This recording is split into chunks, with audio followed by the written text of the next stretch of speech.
శక్తి సనాతన ధర్మ ఛానల్కి స్వాగతం. ఓం శ్రీ గణేశాయ నమః. ఓం శ్రీ సరస్వతీయే నమః. ఓం శ్రీ గురుభ్యో నమః. మాఘపురాణం 9వ అధ్యాయము. గంగాజల మహిమ. ఓ కార్తవీర్యార్జున, శివపూజ గురించి, శివ మహత్యమును గురించి వివరించెదను వినుము.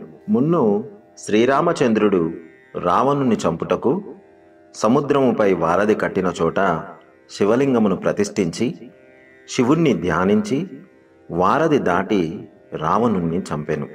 అటులనే హనుమంతుడు సముద్రమును దాటునప్పుడు శివుణ్ణి ధ్యానించి రామునికి నమస్కరించి మహాబలమును సంపాదించి సముద్రమును దాటెను. అర్జునుడి యుద్ధమునకు బయలుదేరే ముందు శివపూజ చేసియే యుద్ధరంగములో ప్రవేశించును. మరెందరో మహానుభావులు శివుణ్ణి ధ్యానించి జయము చేకూర్చుకొనిరి. స్త్రీలు తమ మనోవాంఛలను తీర్చుకొనిరి. కనుక పూజలయందు శివపూజ పవిత్రమైనది. అటులనే నదులలో గంగానది పరమ పవిత్రమైనది. ఎటులనగా గంగాజలము విష్ణుపాదముల నుండి పుట్టినదనియు శివుని శిరస్సు నుండి ప్రవహించినట్టిదనియు అయినందువలనే సర్వపాపహరమైనది. గంగాజలములో స్నానమునకు అంత ప్రాముఖ్యత ఉన్నది. ఇంకను గంగాజలము గురించి చెప్పబోవునది ఏమనగా, ఏ నీళ్లను గాని గంగా గంగా గంగా అని 3 పర్యాయములు అనుకొని శిరస్సున చల్లుకొనినచో ఆ నీళ్లు గంగాజలముతో సమానమగును. గంగాజలము విష్ణుమూర్తి ప్రతిరూపము కనుక మాఘమాసములో అంగాస్నానము అత్యంత పుణ్యప్రదమని తెలుపుచు గంగాజల మహత్యము గురించి కార్త్యవీర్యార్జునకు దత్తాత్రేయులు వివరించెను. కొంతకాలము క్రిందట మగధ రాజ్యములో పురోహిత వృత్తిచే జీవించుచున్న 4 బ్రాహ్మణులుండిరి. 4రికి 4 కుమార్తెలుండిరి. వారు నిండు యవ్వనవతులై ఉండిరి. కొన్నాళ్లకు ఆ గ్రామపు కోనేటిలో స్నానం చేయుటకు ఒక గురుకుల విద్యార్థి వచ్చెను. బ్రాహ్మణ కన్యలా యువకుని అందమును చూసి మోహించి అతనిని సమీపించి చుట్టుముట్టి మమ్మలను వివాహం చేసుకోమని బలవంతము చేయగా ఆ బ్రాహ్మణ విద్యార్థికి విద్య పూర్తి కానందున వారి కోరికలను నిరాకరించెను.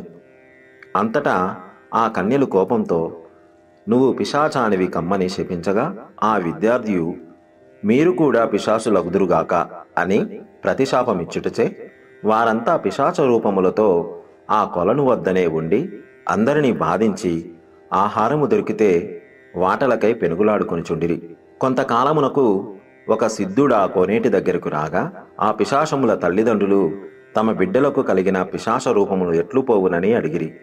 ఆ సిద్ధుడు వారందరి చేత మాఘమాసములో గయలోనున్న త్రివేణిలో స్నానము చేయించినచో వారికున్న పిశాచ రూపములు తొలగిపోవునని చెప్పగా వారట్లు చేయుటచే 5గురికి యథారూపములు కలిగినవి.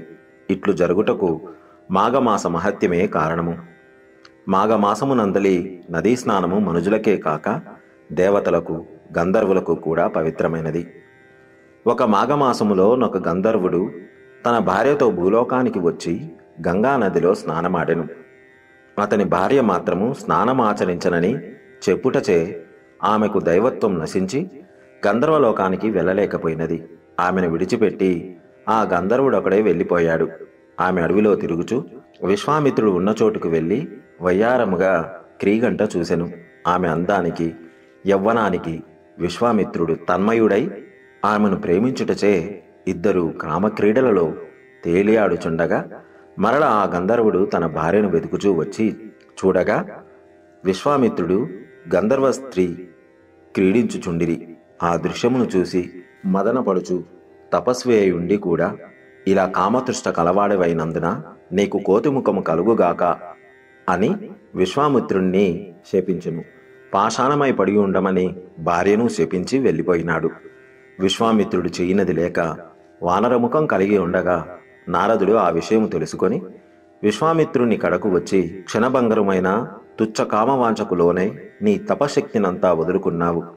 సరే లెమ్ము, గంగానదిలో స్నానము చేసి నీ కమండలములో గంగాజలము తెచ్చి ఈ పాషాణముపై చల్లుము అని వివరించగా విశ్వామిత్రుడు గంగా స్నానము చేసి విష్ణువును ధ్యానించి కమండలముతో నీరు తెచ్చి పాషాణముపై చల్లగా ఆ రాయి పూర్వం గంధర్వ స్త్రీ రూపమును పొంది గంధర్వలోకమునకు వెళ్ళిపోయెను.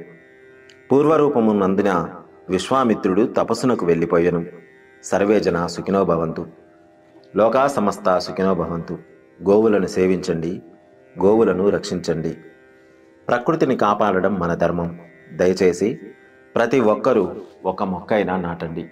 ఇలాంటి మరిన్ని వీడియోలు చూడడానికి మా అనంత భక్తి సనాతన ధర్మ ఛానల్ని సబ్స్క్రైబ్ చేసుకోండి. నమస్కారము.